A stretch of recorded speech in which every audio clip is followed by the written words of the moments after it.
So now what will be the disturbance at P? It will be dy equals to C by A by R e to the power I omega t minus phi into dz. So you see there is a change in phase. It has changed from omega t to omega t minus phi. So phi is the change in phase in traveling Cp. So what is the change in phase? We know it is 2 pi by lambda into path difference. Okay. Or you can say the path which is travelled in this case. Path which is travelled, which is Cp. Okay. So and 2 pi by lambda is the wave number k, and path travelled is Cp, which is equal to r. So it is kr. Okay. And why it is C by A by r? So in travelling a distance r, the amplitude changes by C by A into C by A by R. Okay, so the amplitude has reduced because as it travels the distance Cp, the wave loses energy. So the reduced amplitude due to losing energy is the actual amplitude or the original amplitude, you can say, divided by again the path travel, which is equals to C by A by R. Okay. So now so what is the disturbance or displacement at P? Okay. So therefore the displacement of the particles which are at P, or the displacement or the disturbance which reach at P, is given by dy equals to C by A divided by R e to the power I omega t minus kr, where kr into dz, because we are considering the disturbance is coming from the line element dz. Now if we draw this portion again by zooming in, okay, then you see, suppose then this is the point O, this is the center. Okay, so from point O, this the light ray is traveling along OP, and this over here we have this line element dz at C, which is traveling along. This is also traveling along P towards P. Okay, after passing through the lens, etc. We are not showing this portion, only the zooming in near this region. Okay, and this angle is theta. Okay, because this angle is also theta, this angle is theta. Okay, and this much distance, and coordinate of 0 is 0 0. Okay, and coordinate of C is 0 comma z. So this much length is z. Okay, so this much length is z. The OC is z. Okay, OC is equal to z, and then what will be the length of this? This angle is 90 degree. Okay, so and this angle is theta. So with respect to this angle, this OC is hypotenuse. With respect to this theta, OC is hypotenuse. This was D, CD is the base, and OD is the perpendicular.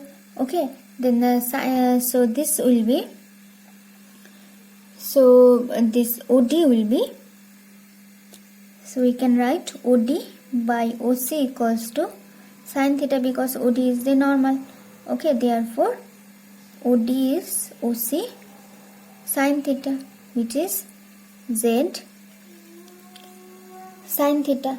Okay, therefore so from here you see this portion C to P and DP are equal in length. Okay, CP equal to DP.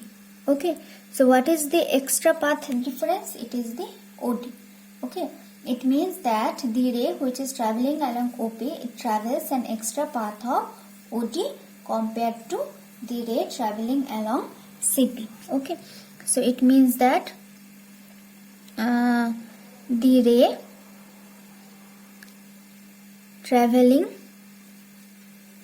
along OP travels an extra path of length OD compared to the ray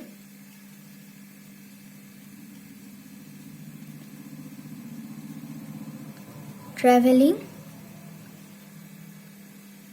along Cp. Okay, so therefore we can write that OP is equals to Cp plus OD. Okay, so first of all we can write OP equals to OD plus dP. Okay, because Cp equals to dP. Okay, and OP can be written as OD plus dP, and Cp is equals to dP. Okay, therefore we can say that OP equals to OD plus Cp. Okay, since Cp equals to dP, therefore now we have stated that OP is equals to R0, OD we just found that it is Z sin theta, and Cp is equals to R. Therefore it gives that R equals to R0 minus Z sin theta. Okay, now we will make the substitution in the displacement. Okay, so making this substitution in dy, what we get? We get dy equals to C by A. Now R is replaced by R0 minus Z sin theta. Then we have e to the power I omega t minus k. R is again substituted by R0 minus Z sin theta, bracket closed, then to this. Okay. Now in this equation, this theta is very small, Z is also very small. Okay, theta is very small, Z is also very small. Okay, so what we'll do, we will neglect Z sin theta. We can neglect it. Okay, but only in the in this denominator, but not in the face. Okay, because it has enough effect that we cannot neglect it in the face term. Okay, so that's why in the amplitude term we have kept only R0. Okay, so dy is now is equal to C by A by R0. We have separated these two terms, e to the power I omega t minus k R0 into e to the power I beta z. Okay, so it can be written as R e to the power I beta z, where beta is k sin theta. Okay, so it is coming from, you see over here we have k z sin theta. Okay, it is coming as the k sin theta. Okay, so here we have, and what is R? R is this term. Okay, C by A by R0 to the power I omega t minus K0. So you see dy equals to R e to the power I beta z is the displacement at P due to the secondary waves coming from the diffracted secondary waves coming from the line element dz. Okay, so what is the total displacement or disturbance which is reaching point P due to the secondary waves coming from the entire wave? To find that displacement at P due to the entire slit, we have to integrate over dy. Okay, so over here we have another dz, we have to integrate over dy. Okay, so if we integrate over dy, you will find that it will be an integration over z.